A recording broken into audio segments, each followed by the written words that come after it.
Hello, मैं are के Saxena excellence mastermind YouTube channel में आपका बहुत बहुत स्वागत करता हूं।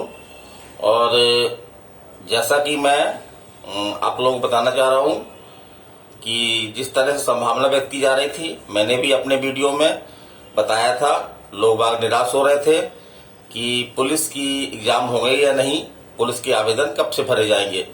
इस पर मैंने एक वीडियो ही बनाया था और बताया था कि कुछ टेक्निकल दिक्कतों के कारण ये फार्म भरने पोस्टपोन हुए हैं, ना कि निरस्त हुए हैं।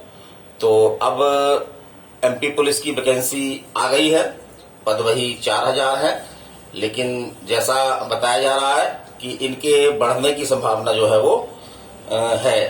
तो ये पद निसंदेह रूप से बढ़ेंगे और हम 4000 पद देख करके निराश ना हो और अपने पूरी ताकत से इस एग्जाम की तैयारी करें।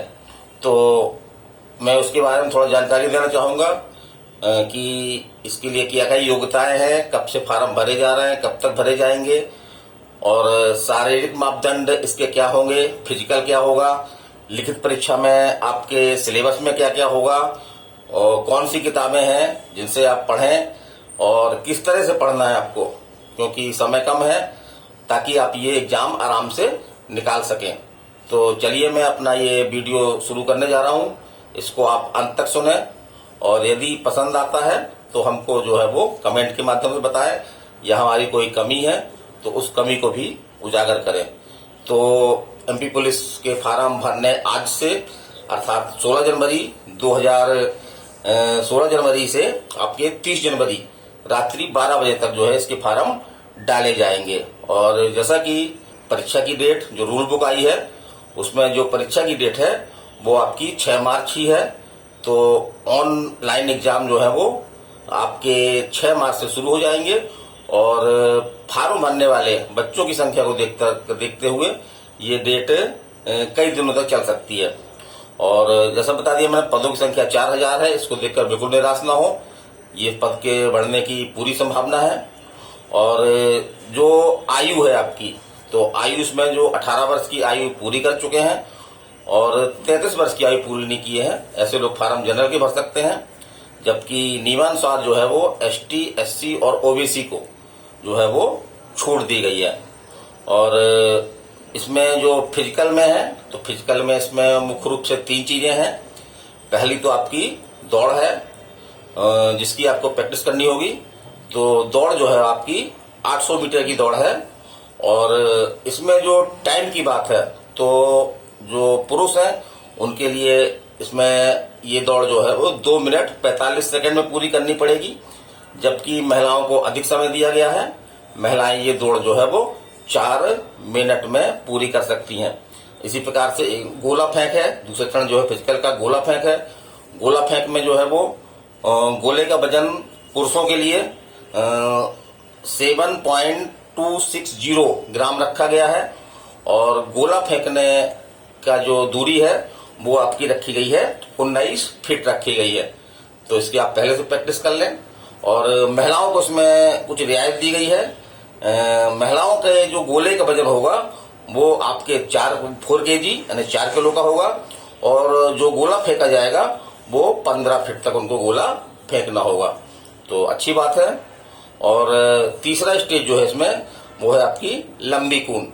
तो लंबी कूद पुरुषों के लिए जो है 13 फीट रखी गई है, जबकि महिलाओं के लिए जो है वो ये 10 फीट रखी गई है। तो अच्छी बात है, महिलाओं को छूट दी भी जानी चाहिए। उनके इस तरह से कुछ शारीरिक बनावट होती है कि उनको ये छूट देना उचित है और शासन भी इस तरफ ध्यान दे रही है। तो अब जो इसका जो हम एग्जाम बता रहे हैं कि इसका एग्जाम जो है वो आपका 6 मार्च से शुरू हो जाएगा। तो आप 6 मार्च को ही टारगेट करें। हो सकता है आपका एग्जाम 8-10 और आगे भी बढ़ सकता है, डेट फंस सकती है आपको, लेकिन 6 मार्च को टारगेट बना करके हम अपनी तैयारी शुरू कर दें। तो इसका जो मुख्य चीज है वो है आपका लिखित परीक्षा। तो लिखित परीक्षा में क्या क्या आएगा ये आपको जानकारी में होना चाहिए। तो लिखित परीक्षा में जो है वो आपके 5 खंड हैं कुल। तो जैसे कि आपका सामान्य ज्ञान, इसमें आपको जीके पढ़ना है, विशेष रूप से आपका भारत का जीके और कुछ स्तर तक आपका जो है वो वर्ल्ड जीके भी आपको पढ़ना होगा। सेकंड आपका जो है वो है आपका सामान्य विज्ञान। तो सामान्य विज्ञान के 10 क्वेश्चन आ रहे हैं और सामान्य विज्ञान जैसे हमने कहा कि नॉर्मल विज्ञान है जो आपके 10th लेवल तक का है। तो कोई भी ऐसी किताब इसमें एक समान रूप से जो है विज्ञान दिया गया है उसको हम पढ़ें। विज्ञान में ये देखने में आ रहा है कई छात्र जो है वो काफी हाई क्वालिटी का विज्ञान पढ़ रहे हैं और उसमें परेशान भी हो रहे हैं, तो ये उचित नहीं है। और तीसरा आपका जो है वो है आपका, चूंकि मध्य प्रदेश का एग्जाम है तो एमपी जीके, तो एमपी जीके पढ़ना होगा हमको। और एमपी जीके से ये देखने में आया है कि 10 से 15 क्वेश्चन आपके एमपी जीके से रहते हैं। तो हम एमपी जीके को मुख्य रूप से कोई भी एमपी जीके की, जैसे कि हमने किताब हम बताते हैं कि मुकेश महेश्वरी सर की किताब जो है एमपी जीके, तो उसको आप देखें। बहुत ज्यादा किताबों के चक्कर में आप ना पढ़ें, बहुत सारी किताब पढ़ेंगे तो आपके अंदर कंफ्यूजन पैदा होगा और जो लिमिट टाइम है उस टाइम पे वो किताबें आप पढ़ भी नहीं पाएंगे। तो एक ही किताब को पढ़ें, बार बार पढ़ें ताकि वो आपको अच्छी तरह से तैयार हो जाए। चलिए इससे आप देखते हैं कि समान ज्ञान और आपका समान विज्ञान और मध्य प्रदेश समान ज्ञान, इससे टोटल आपके जो है वो 50 क्वेश्चन आ रहे हैं और जिसमें आपके 10 क्वेश्चन जो है वो सामान्य विज्ञान के आपके आने ही हैं। अब चौथा जो सब्जेक्ट है वो है आपका गणित का है। तो गणित लोगों की बहुत कमजोर होती है या गणित से लोग घबराते हैं, तो गणित पे थोड़ा ध्यान देने की जरूरत है। और हम गणित में क्या पढ़ें, तो इसके लिए जरूरी है कि हम 3-4 साल के पेपर देख लें और उससे देखें कि किस किस टॉपिक से जो है वो किस किस प्रकार के क्वेश्चन आ रहे हैं, तो हम अपने प्रैक्टिस में उसी प्रकार के क्वेश्चनों को शामिल करें ताकि एग्जाम में हमको कोई दिक्कत ना हो। तो एक अंधाधुंध गणित पढ़ने की जरूरत नहीं है। हम सिर्फ गणित में जो टॉपिक एग्जाम में आ रहे हैं 3-4 साल के पेपर देखने पे हमको मालूम पड़ जाएगा, तो हम वही पढ़ें। अब जो 5वां इसमें जो सब्जेक्ट है वो है आपका रीजनिंग।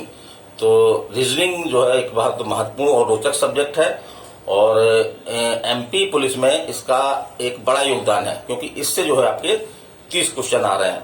तो रीजनिंग के मुश्किल से आपके 35 से 40 टॉपिक होते हैं, जिसको हम पहले से लगा लें और लगातार प्रैक्टिस करते रहें तो रीजनिंग हमको बड़ी आसानी से आने लगेगी।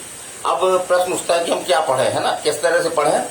तो हमको बहुत ज्यादा किताबों पे नहीं जाना है, हम लिमिट किताब पढ़ेंगे और किसी भी सब्जेक्ट के अंदर घुसने की बहुत ज्यादा आवश्यकता नहीं है क्योंकि हमारे पास इतना समय भी नहीं है। तो जीके है जैसा, तो जीके हम इस तरह से पढ़ें ताकि जीके के जो बहुत सारे पार्ट हैं, करीब 10-11 पार्ट हैं जीके के, तो उन सब का हम अवलोकन कर ले जाए कम समय में। ये नहीं कि हम इतिहास पढ़ते रहें या हम पॉलिटी पढ़ते रहें। ज्यादातर कोचिंगों में ये देखा जा रहा है कि बहुत घुस के पढ़ाया जा रहा है, तो इतना घुस के पढ़ाने की जो है पढ़ने की आवश्यकता नहीं है। और मैथ ये आपका पूरा प्रैक्टिस पर निर्भर करता है और जहाँ पे आपको मैथ थोड़ा दिक्कत जा रही है तो किसी अनुभवी टीचर से आप संपर्क करके और अपना ये समस्या का समाधान कर सकते हैं। तो मैं आपके सफल होने की आकांक्षा करता हूँ, आशा करता हूँ कि आप सफल हों और जो आपका 2022 का वर्ष जो है वो आपके लिए लाभकारी सिद्ध हो। तो इस प्रकार से अब ये वीडियो है जिसमें समान रूप से हमने जानकारी दी है, जिसका आप जो है वो पालन करें। और हाँ की और बताना चाहूंगा कि बहुत से ऐसे बच्चे हैं जो शारीरिक मापदंड पूरा नहीं करते हैं और तैयारी करने लगते हैं। तो पहले अपना शारीरिक मापदंड देख लें कि हमारी लंबाई उचित है कि नहीं है, सीना वगैरह का नाप ले लें और जब शारीरिक मापदंड पूरे होने पर ही इसकी तैयारी जो है वो प्रारंभ करें, क्योंकि अन्य एग्जाम की तैयारी वो करेंगे तो उनको इससे फायदा होगा। और एमपीपीएससी भी आपकी आ चुकी है, तो एमपीपीएससी जो लड़के स्नातक हैं वो एमपीपीएससी एग्जाम दे सकते हैं। एमपीपीएससी में केवल उनको जीके और एमपी जीके का पढ़ना होगा और उसका पेपर भी जो है वो 11 अप्रैल को है। तो संस्थान द्वारा इसमें जो है वो ऑफलाइन क्लास आपकी शुरू की जा रही है, तो उसकी जानकारी लेने के लिए भी आप जो है वो संपर्क कर सकते हैं। तो इस प्रकार से मैं आप सभी को सफलता की कामना करते हुए